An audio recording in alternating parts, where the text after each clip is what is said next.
Hey there, how's it going? What's up, everybody? Irish Orangutan is back to pass along what you need to know to get better at Madden and grow your MUT team. Enjoy the show. Today, I am excited to bring you the last top 10 of the scouting players that I have went through. This is going through the last 12 of the team MVPs that came out. We have a couple of honorable mentions, obviously, to get those added in. But we have looked through the players that have been kind of budget fits. We have looked at the team MVPs that have kind of stood out above the rest and just kind of talk through those that have came out.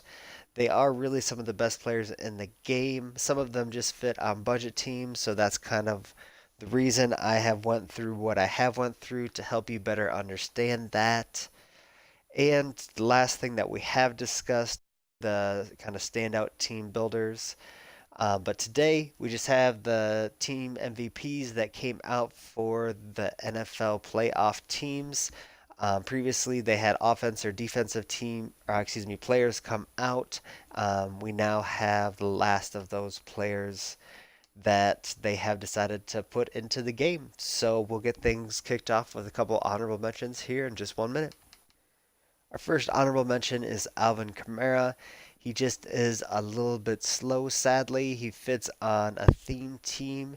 He is kind of one of those players that you are thinking has some standout features and allows you to actually have a better football player because he is not like 95 speed. If he was 95 speed, his acceleration and agility wouldn't be quite as high, but if you have him on the Saints, he'll be having that 99 speed, having that acceleration and agility. He's actually getting up to what his catching stats should be.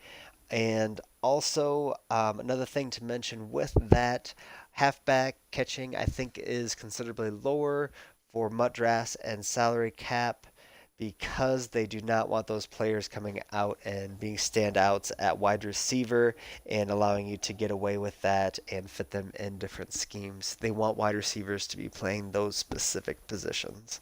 But that was a lot of time on an honorable mention, so we'll move on to the next. The last honorable mention is Brandon Cooks. He is a wonderful wide receiver. The knock on this card is if you are not getting him for your Rams team, it really isn't better than his last card because you're not getting that time. It really is just gets us twos and he's only 5'10, so he's not really an elite wide receiver with all those other elite wide receivers that are in the game. He's not one that necessarily stands out. He does fit on Patriots and Saints also if you have one of them, but his speed is already at 99. So if you are what used to be at one wide receiver to get speed, you can go out and spend money that you could potentially get on him that are much better. Then we have Recipients, Lau, tremendous play and some of the is feet. He is an end that you can move around and what over there. His play rec is also very high. His height is a little bit of a knock for him, but he would be able to get either to that 99 block shed or power move very, very easily. So those are just things that you might want to consider when you are trying to add him to your team. He fits in with Lions very well and adds an extra boost to those Patriots theme teams. Coming in at number 9, we have Pierre Desir. He is another one of those tremendous cornerbacks that can really help out your team. He does kind of blend in with other players, but he is 6'2" and can get a lot of that done that you need. He is good at man and zone, but is a little bit stiff in the hips. But if you need a taller cornerback, he fits in very well for that. At number 8, we have D Ford. He comes in and plays that 3-4 linebacker really, really well. He is the right outside linebacker, so there are players like Lawrence Taylor and Jadeveon Clowney out there that might be able to do a comparable job and be a little bit taller and even more athletic than what he is. But if you want him to fit on to your team for the 49ers potentially also, it really is something that you can go out and do. He is someone that can also drop back into coverage with that 90 speed and 97 finesse move. I would definitely advise him. Something also, this is going to be coming out on Sunday, and there are new power ups for 7 of these players. Trey Flowers, who came in at number 10, and Pierre Desir, who came in at 9, along with D Ford, all got those new power ups. We'll be talking about 4 more players that made it onto this list. Brandon McDougal, uh, excuse me, we'll be talking about 4 more players that are on this list. Brandon McDougald. We also have a Cody Whitehair, Lamar Jackson, and Brandon Brooks that all got those power ups. Coming in at number 7, we have Melvin Ingram, a perfect 4-3 defensive end, solid speed. He has a great finesse move and a solid block shed as well. He can go out there and do exactly what you need him to do. For the Chargers, this is a huge bump for them and is a great fit out there. Their defensive line gets an extra boost with this player. With his speed, you can toss him out at linebacker as well, but he just fits in there and does a tremendous job um, for the Chargers. Coming in at number 6, we have free safety Tyrann Mathieu.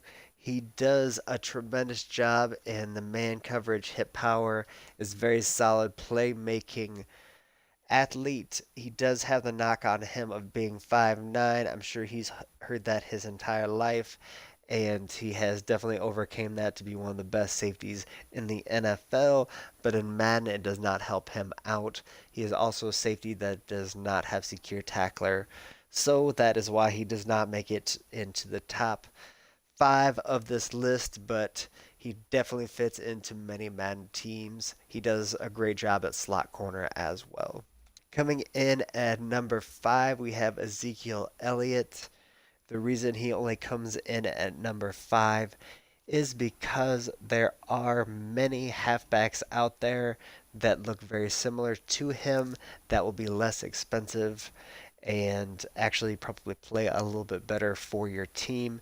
He is a tremendous workhorse, and if you are a Cowboys fan, he'll fit perfectly, and you can do some amazing things to get him boosted up. Sadly, he is one of those players that has those upper echelon speeds, so any team can get him to 99 speed. If he had 94 speed or something like that, it could make him better in other regards.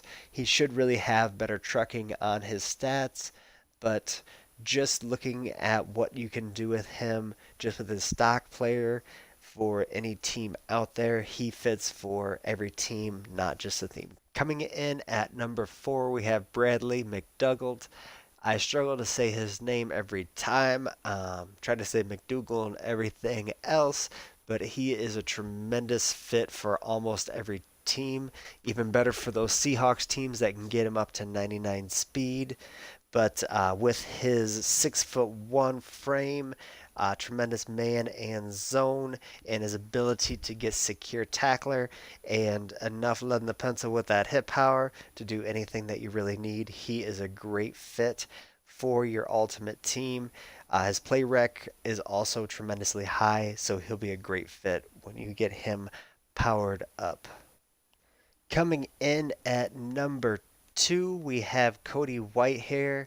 Some of this is because of rarity of the position.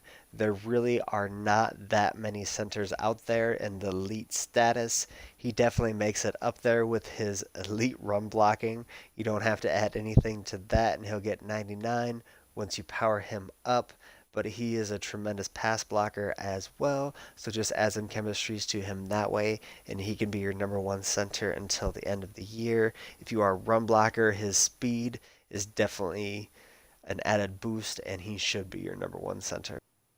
Coming in at number 3, we have Brandon Brooks.